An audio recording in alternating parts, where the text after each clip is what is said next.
Okay, so we'll begin. It is week 5. I'm not sure how I'm feeling. It's always a little bit surprising when you hit week 5 because that means you're just about halfway done. I feel like this quarter has both dragged on, but also just kind of completely been a blur. Like it's I don't know. It's a little strange for me. I'm not sure how you guys are feeling, um, but yeah, here we are. Here we are, week 5. We just finished up neural networks last week, and you know, there's a lot. You can learn a lot more on neural networks, but that's it for this class. And today we'll take a look at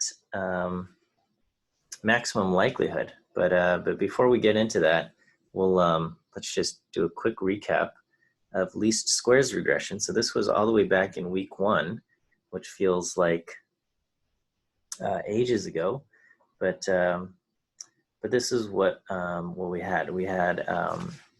We said to make your predictions for one particular observation, you take your weight matrix or your vector of weights, and you multiply it against your vector of x inputs. Okay, and the weight vector w is chosen so that it minimizes the mean squared error, right? So, or sum of squares errors. This is just a constant; it doesn't matter. And this can be written in vectorized form, where you can take big matrix X, the entire thing, and basically T minus XW transpose T minus XW is equivalent to this operation here, where we are taking the difference between all the T's and the T hats and summing them up. Okay, so that's where that's review, and then what we did was we saw how you can take the derivative and whatnot, and basically we wrote it in the framework of minimizing the loss function. We have a way to make our predictions, and then a way to measure loss, okay, which is basically the difference between the actual values and the predictions. And then and what we did was we chose the W's either by using calculus or gradient descent, so that we are minimizing the loss function. Okay. And today what we're going to do is, rather than look at minimizing the loss of our predictions, we're going to try to maximize the likelihood of our data. Okay. So we're going to create a generative model. So now we're going to have a kind of a probabilistic approach. Okay. And we will try to maximize the probability or the likelihood of our data. Okay. The end result ends up being the same, so it can be confusing as far as, are they just the same thing? But they are very actually different approaches. One is that we've defined the loss function, and then the other is we're defining a probabilistic model, and we're trying to maximize the probabilities of our model. Okay, so so I think it's worth taking a few minutes to just review maximum likelihood estimation. I know this is a topic that's covered in 100B, and it's a prerequisite for this class. And I think most of you took 100B last quarter, but it's possible that you forgot, or maybe it's been a while, or maybe this was a section that you didn't care for. So I don't know. We'll spend a couple of minutes reviewing it, and then we'll take a look at how it applies to our linear regression problem, right? Okay, so what we have here is we've got a generative model, okay, And in linear regression, the generative model is that you've got basically what your model predicts, which is going to be W times X, plus some kind of error term. Okay, so we say that the actual values are your predictions, what the model does, plus some kind of random noise. Okay, and so this is kind of the model we have, and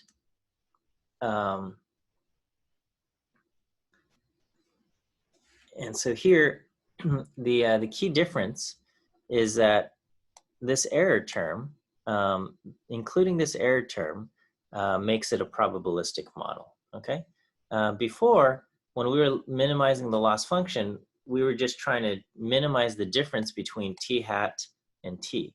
Okay, we are no longer trying to minimize the difference between t and t hat. What we're trying to do is we're trying to maximize the probabilities, which are based around this this epsilon term. Okay, so we've got the actual values, the model prediction plus the random error, and we're trying to maximize our probabilities based around the epsilon term.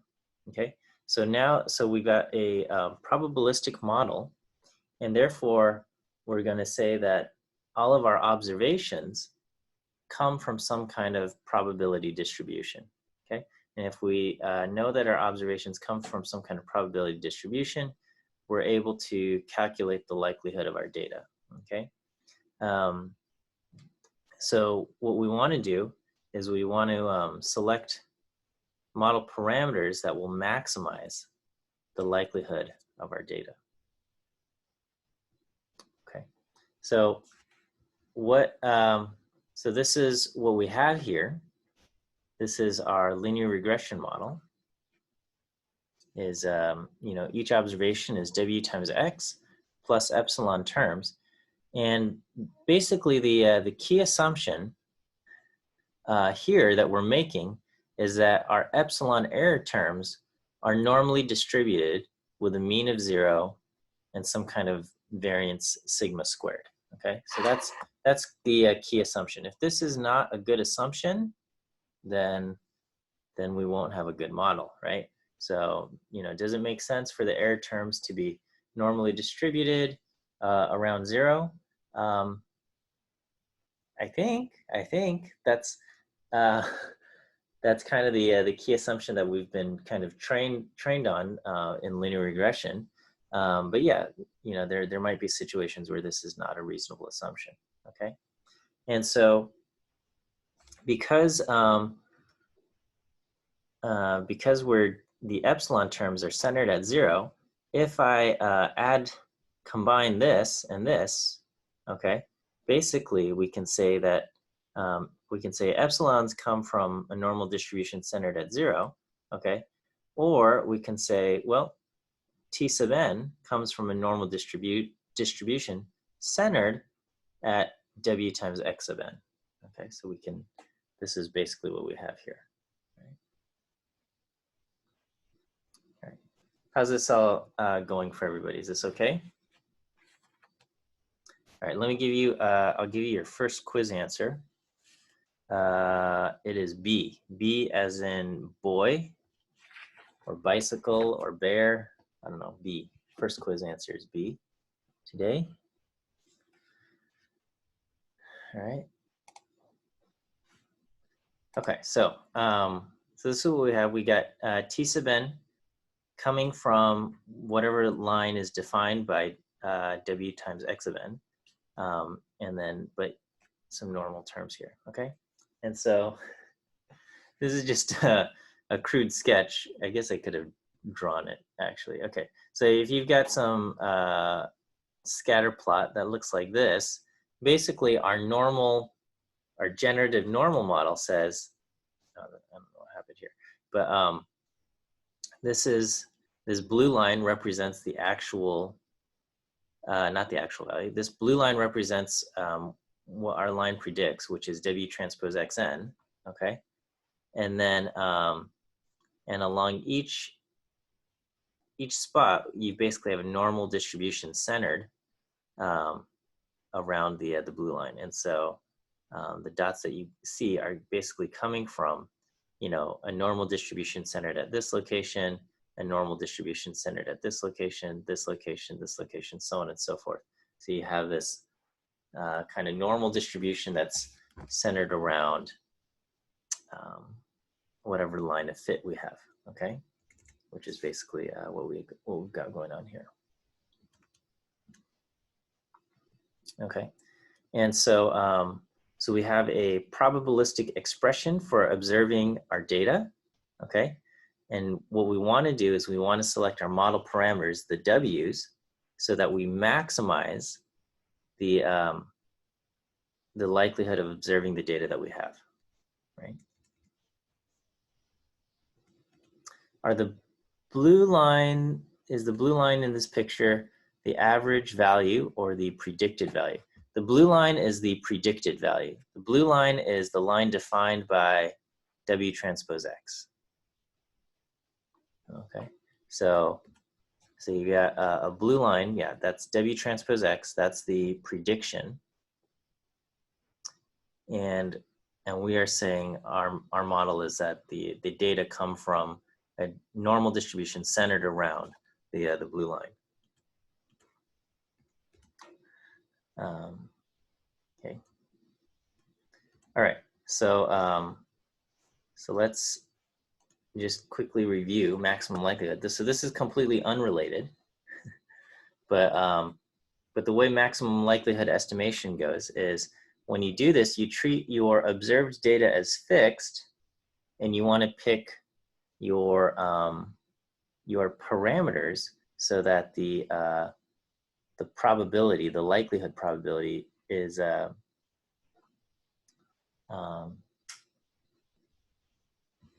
maximized. All right, here's a quick question. What's the difference between probability and likelihood? Or what's the difference between a probability function and a likelihood function?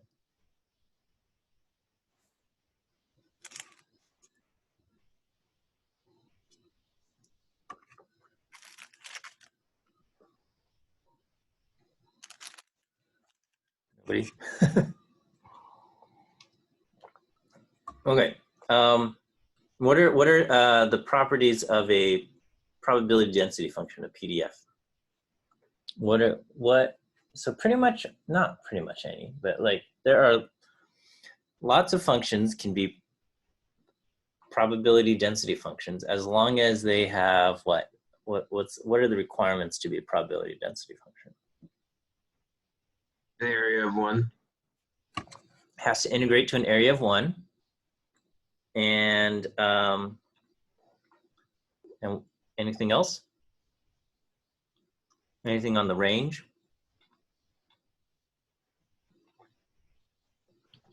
It has to be continuous, usually from like negative infinity to infinity, but it could be anything. Okay, well, so the domain can technically go from negative infinity to positive infinity, or the support.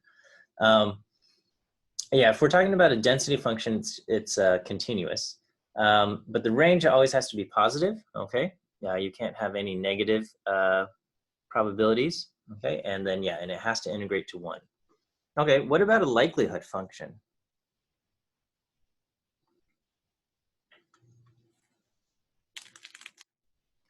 I guess likelihood is technically non-negative, not positive. What's that? I was just going to say as parameter. So, okay, so probability. So basically it looks kind of like this, but in a probability function, the x is the unknown, okay? And then the theta is the known. So it'll be like, what's the probability of getting heads or getting tails if, I don't know, if the probability, if the theta is equal to 0.7 or something, or 0.3 or whatever you want to say, okay? On the other hand, the likelihood function, the observations x are treated as fixed, and theta is the unknown quantity that you plug into the function and you're getting a likelihood out of it. And probability functions have to integrate to 1. Likelihood functions do not have to integrate to 1. So, but anyway. let's take a look at this, right?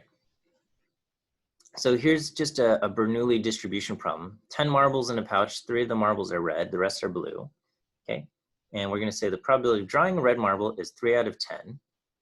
And the probability, in this case, it's a probability mass function. The PMF is theta to the x, 1 minus theta to the 1 minus x, okay? Where x can either be 0 or 1. So we say, what's the probability that x is 1? You plug in 1 and you get 0.3, okay? And if x is 0, that means we get a blue marble. That's going to be 0.7. Okay. When you do something like, if you're going to take a sequence of observations, okay, if we say each of these observations are independent, then the total probability of the sequence of events is just the product, right? So we learned, probability rules. You just take the products of their probabilities. And so if we say we're going to draw 3 marbles and we want to know, and the sequence we want is red, red, blue. Okay, and we're going to draw them with replacement. Red, red, blue. So that's going to be the probability of getting 1, 1, 0. Okay, which will be the product of x of I. Okay, and when you do this, this turns out to be 0.3 times 0.3 times 0.7, and you get 0.063, okay? And that's the probability of getting this exact sequence of red, red, blue, okay? Which is a different question from binomial. Binomial would say, what's the probability of drawing 3 and getting 2 red out of 3 marbles, okay? And when you're binomial, when you're asking a binomial question, the order doesn't matter, right? You can go blue, red, blue, blue, red, red, or red, blue, red, or red, red, blue. So, but here we're asking for this exact sequence, so it's going to be 0.063. Okay, so this is kind of what we said. A probability function is the function of the outcome x. Okay, we leave the parameters theta as fixed, and we can change the outcome. Probability functions must sum to 1 if x is discrete, or integrate to 1 if x is continuous. A likelihood function is a function of the parameter theta. We leave the observed data x as fixed, and we change the parameter theta. A likelihood function does not need to integrate or sum to 1 over all the possible values of theta, okay? And you can have a discrete x, but a continuous theta, which would be the case of our kind of the Bernoulli probabilities, okay? So in Bernoulli, x is discrete. It's either a 0 or a 1, okay? On the other hand, theta is continuous. It's continuous between 0 and 1. Theta, the probability that of how many red marbles there are in a pouch, can be any value between 0 and 1, okay? You could have a bag with 100 marbles and 99 of them are red, and theta would be 0.99, okay? Or you could have a bag with 1,000 marbles and 1 of them is red, and then your theta would be 0.001, okay? And you can change kind of the properties of the bag so that theta can be basically any value between 0 and 1. Okay, so in this case, what we want is we want the likelihood function, okay? The likelihood function, it looks almost the same, okay? Except here we're treating x as fixed, okay? So this part remains the same. This probability of xi given theta, that part remains the same, okay? It's just here, so if I flip back to here, this, this part remains the same. It's just now the theta is left as unknown, but the x's are fixed. And so in our cases, the x's that we've observed are 1, 1, and 0. So when I take the product of all of this, I get theta squared times 1 minus theta. All right. So we now have a function of the likelihood. Now, and if I plugged in likelihood equal to 0.3, or not likelihood, if I plugged in theta, the probability of getting a red marble to be 0.3, then I would get the same value as the probability function, okay? But the key difference here is that this time, so the question here was, I knew the properties of the pouch. When I asked the probability question, I said, I know the properties of the pouch. There are 10 marbles, 3 of them are red, and we ask, what's the probability of getting this sequence? This time, when I'm asking a likelihood function question, I'm saying I don't know what's inside the pouch. I've got a pouch. I like to hold like an actual bag. So I've got, pretend I've got a bag here. I don't know what's inside, but I've drawn this, I've been drawing marbles with replacement. And so far I've seen 2 red and 1 blue. Okay, so my likelihood function of the observations I've seen are theta squared times 1 minus theta. And what I want to do is I want to find the theta value that's going to maximize this quantity. Okay, so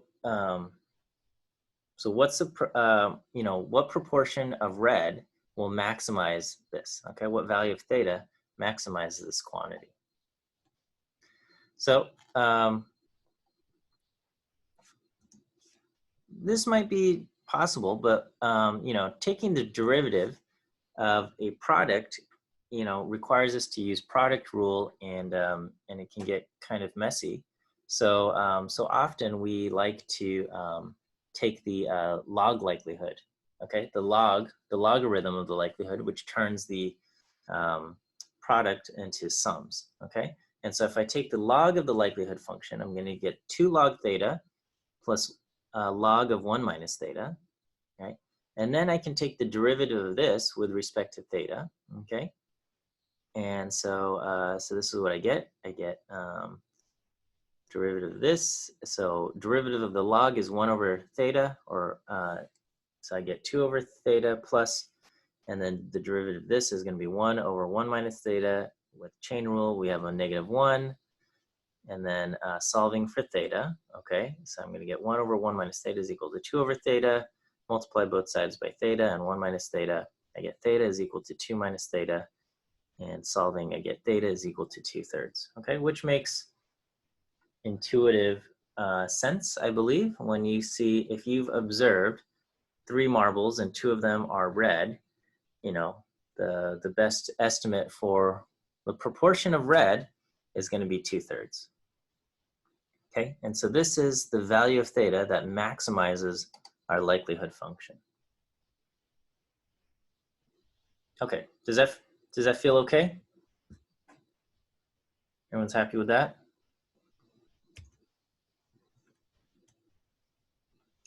Okay.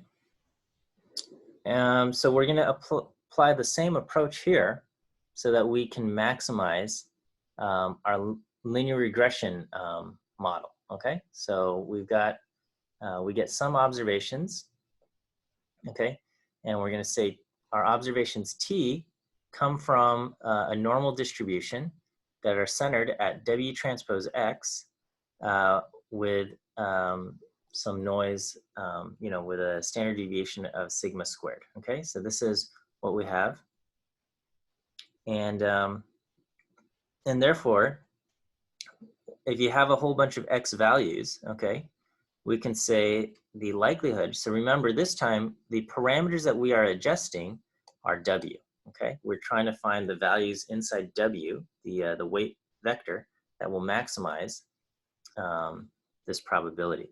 So we're going to have a likelihood function, which is a function of W, and we're given our observed values of T, our observed values of X, and we've arbitrarily chosen some kind of sigma squared. Okay, this is going to be assumed to be given or known to us right now. And therefore, the total likelihood is going to be the product of each individual probability, right? So each observation T sub n comes from a probability distribution, okay, given the W, X, and sigma squared values. Okay, and we said those T sub n's come from the normal distribution. Okay, so this here is going to be the normal probability density. Is that all right? Okay, and so the normal probability density function, okay, for some observed some value X is this thing, right? So this is Um,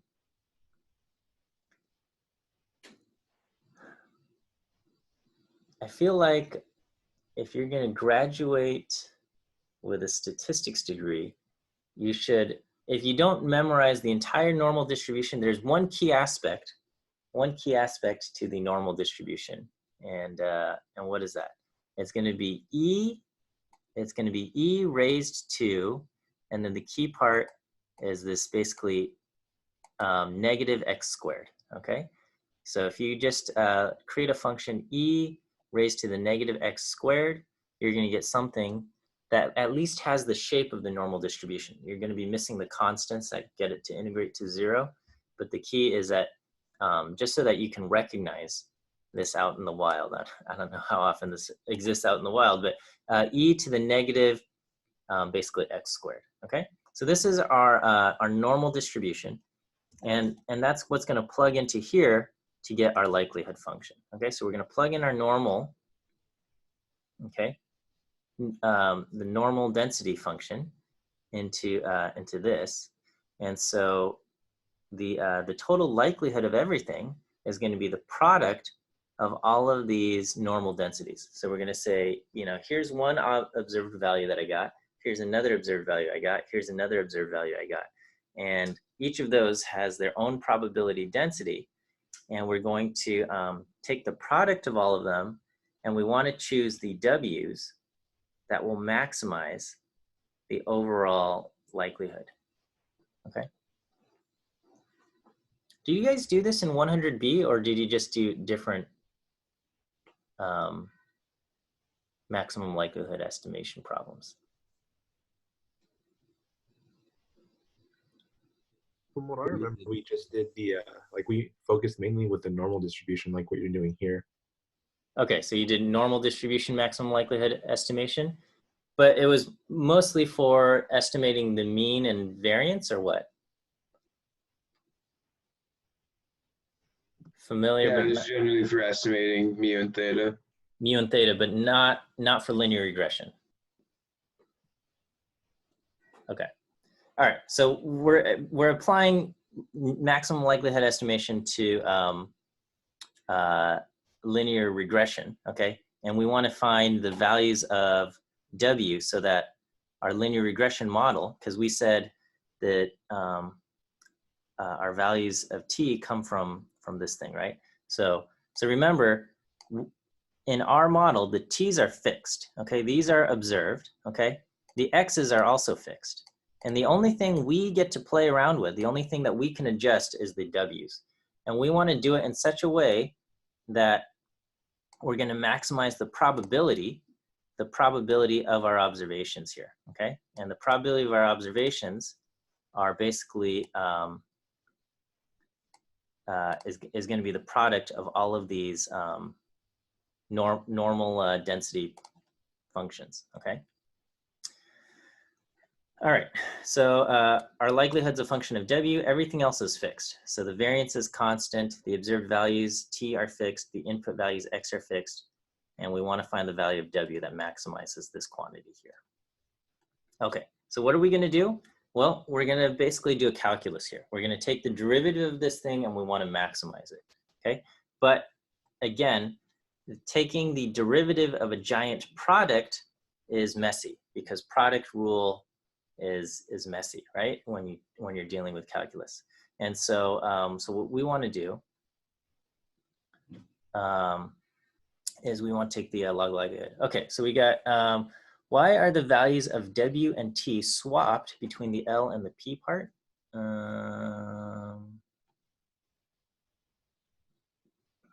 Okay, so here this is the likelihood function. The likelihood function is a function of W, okay? And it's basically the total likelihood is the product of probabilities. And so each individual probability is a probability of the observed data here, okay? But here, even in this function, W is the value that we are altering, okay? So we're saying, you know, when we ask what's the probability, you can't ask what's the probability, but you can ask what's the density, probability density of observing 0 Like if you have a normal distribution, what's the probability density of observing 0? What's the probability density of observing 0.1 or something? Okay, that's governed by this probability here. Okay, the total likelihood of all of your data, though, is going to be the product of all of these things. Okay, so the likelihood is a probability, but the likelihood function is a function of the parameter w. I don't know if that helps, like, answer your question, but what we want to do is we want to pick the w that's going to maximize this total probability, and this is the product of all of our normal density pieces. Okay. Okay, but again, dealing with a product is hard. So what we're going to do is we're going to take the log of the likelihood. Okay. And then we can take the derivative of the log likelihood. We can basically maximize the log likelihood function. And whatever value maximizes the log likelihood function will be the same value that maximizes the original likelihood function, right?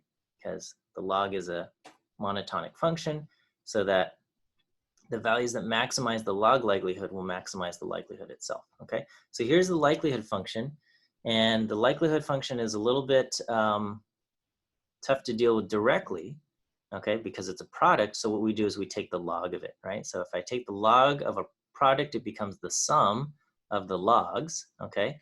And so the log of this thing, okay, is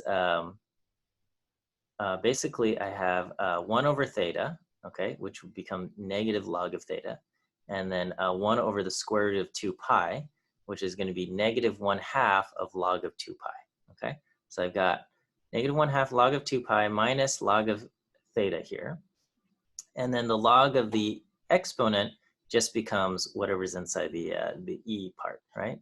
So I got e raised to all of this just becomes this.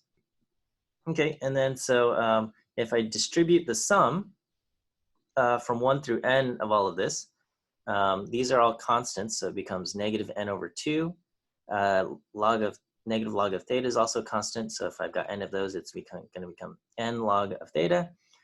These things, the x sub n values and the t sub n values differ for each of these, and so this is still going to be the sum of t sub n minus w transpose x sub n, okay? So, so all we want to do is we want to maximize this function here. And so we're going to take the derivative of this, we're going to set it equal to 0, and we're going to solve for the w that makes the derivative of this equal to 0. Okay, so here's our log likelihood function. All I did is I just copied this thing down to here, okay? And we are going to take the log of this, okay? Or the derivative of this, okay? With respect to w. So the derivative of this with respect to w is 0. This is a constant. There's no w term in here, so that's also 0, okay? And then here I've got t sub n minus w transpose x sub n squared, okay? And so when I take the derivative of this, the 2 comes down. It's going to cancel out with the 2 here, and so now I have negative 1 over sigma squared.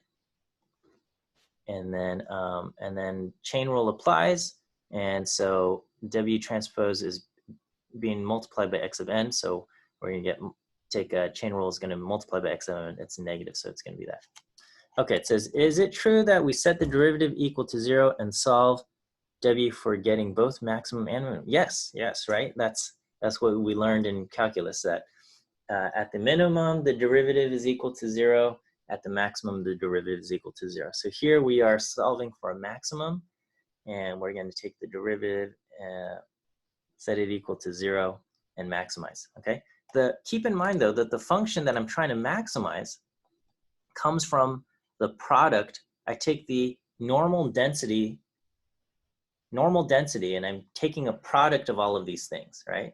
I have a product of, you know, what's normal density function of this times normal density function of this observation, normal density of the function of this observation, right? So the function I'm dealing with here is the product of a bunch of normal densities, okay?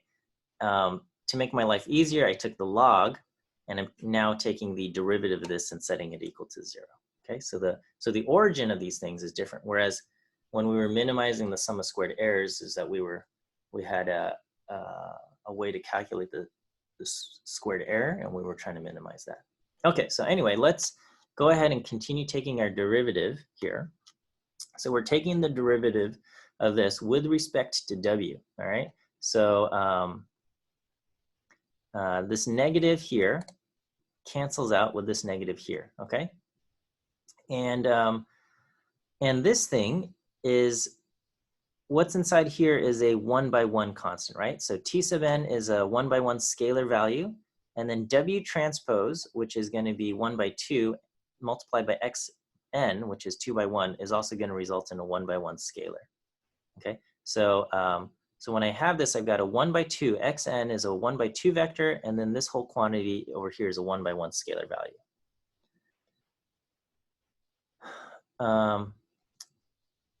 Okay, we got another question. It says, is it because of the construction of maximum likelihood estimation that when we take the derivative and set it to 0, we are automatically solving for the max instead of the min?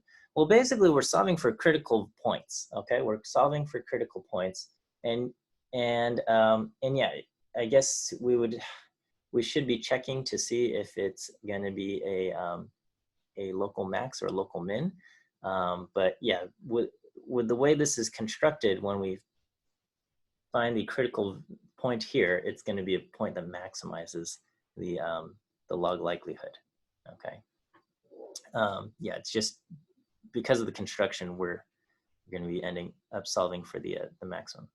Okay, so the step between this step and this step is that because this is a scalar value, the transpose of a scalar is equivalent to itself. Okay, so I'm going to just transpose this value.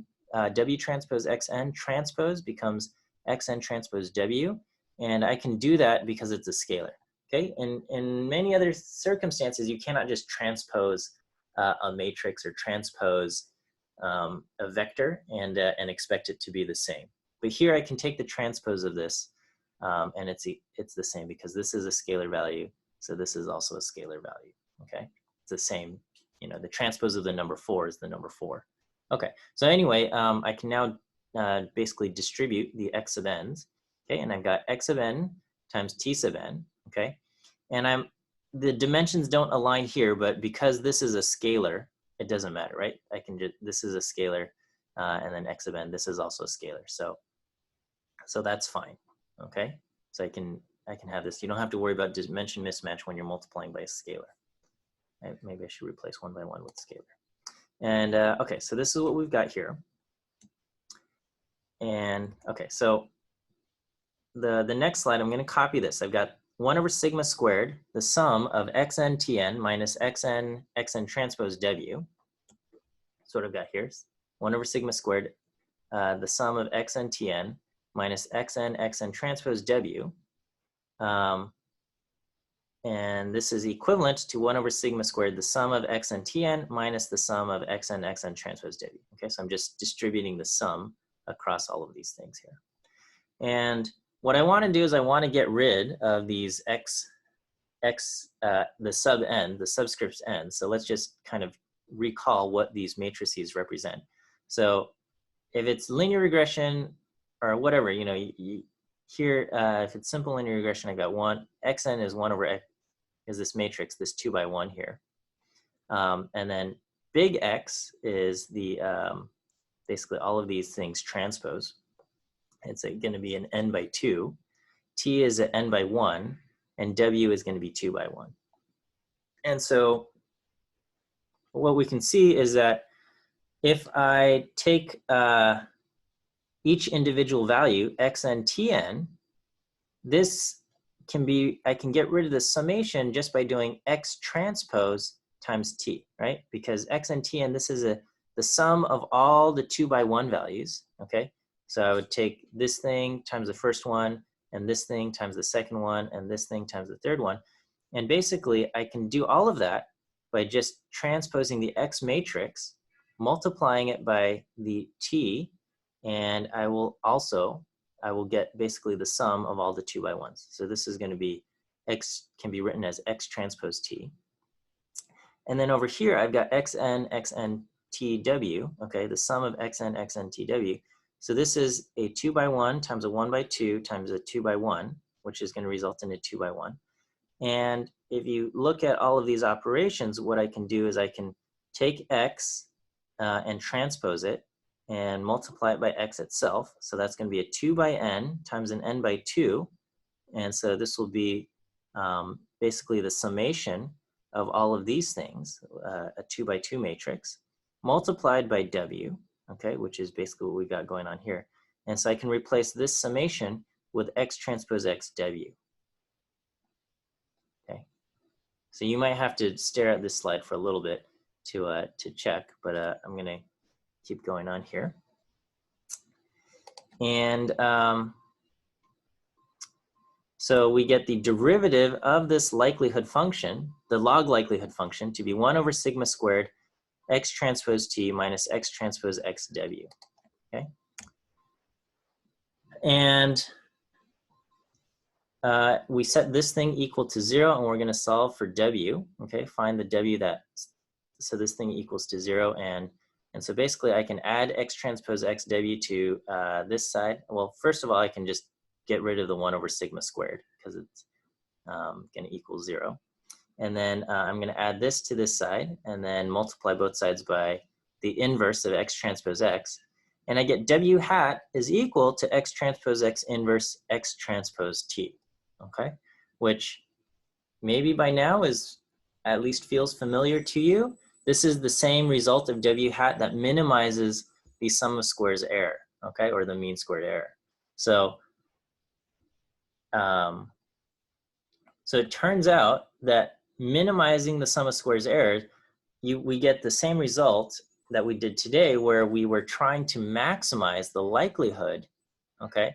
And again, here's the key assumption, maximizing the likelihood if we assume the errors come from a normal or Gaussian distribution, okay? If you assume that the errors come from a normal or Gaussian distribution, then maximizing the likelihood is going to be equivalent to minimizing the errors, minimizing the squared errors. Right. So interestingly enough, the variance term, the sigma squared, doesn't appear anywhere in this solution of w. Okay, it appears only as a constant, and it doesn't affect the w that we end up choosing. Okay, the w's that maximize the likelihood are independent of the variance, the constant variance term. All right, does this feel okay? Give me a green check if we're doing okay, or ask questions if this doesn't feel right. Let me give you the second quiz answer. Second quiz answer is A as in apple. A as in apple. Second quiz answer. A as in apple. Okay, looks like only half of you guys gave me green checks. I hope you guys are doing okay. So I don't know. It is kind of interesting that maximizing the likelihood gives us the same result as minimizing the errors. Okay, and if we take a closer look at the likelihood function, it's going to be it depends entirely on our normal and Gaussian distribution assumption here. Okay, so remember when we were talking about the errors being normally distributed, when we say the errors are normally distributed, that makes our likelihood function follow the Gaussian distribution, okay? And so when we take the derivative of this, okay, or not the derivative, I'm saying when I take the log of the likelihood function, okay, what we see is we get a whole bunch of constants. Here I've got the negative constant, and then if we pay close attention, this term right over here, this is equivalent to the sum of squared errors, okay? So that because of the way the normal distribution is set up, this term right here is equivalent to the sum of squared errors. It's the difference between our actual and our predicted value squared, and we sum them up, okay? And so the log of the likelihood function, okay, ends up containing the sum of squared error function in there, okay? These are constants, and then this is a negative constant, okay? And so it turns out that when we try to maximize the log likelihood, okay, because it's being multiplied by a negative constant, it's the equivalent of minimizing the sum of squared errors, okay? And so that's kind of a neat, well, I don't know about neat, but this is, that's the part that kind of connects the two. And it's because of this, the likelihood function for the Gaussian distribution basically contains e to this, basically x minus mu squared. If we had a different likelihood function where it's no longer squared, then this relationship will no longer hold. You're not gonna, when you take the log of the likelihood, you're not gonna get the sum of squared errors term here. Okay. So that is, so that's what I've got for you guys today. The big idea here is that we were trying to maximize the likelihood function, and interestingly enough, we end up getting the same result here. Okay. Question: when will the midterm be graded? Yeah, I have an appointment set up with my TAs and graders to go over it tomorrow, so we're hoping to get it done sometime tomorrow. Okay. Question about the homework. Okay. What's your question about the homework? Oh, I just wanted to ask when the grades will come out For the homework? For the homework. Yeah. Yeah, I'll have to follow up with my graders and readers there. The homeworks always take a little while to get graded. Okay. Slides for week 4. Oh, did I forget to post those, Cecilia? I apologize for that. Okay, I'm gonna go ahead and stop today's recording, and we'll see you guys on Wednesday.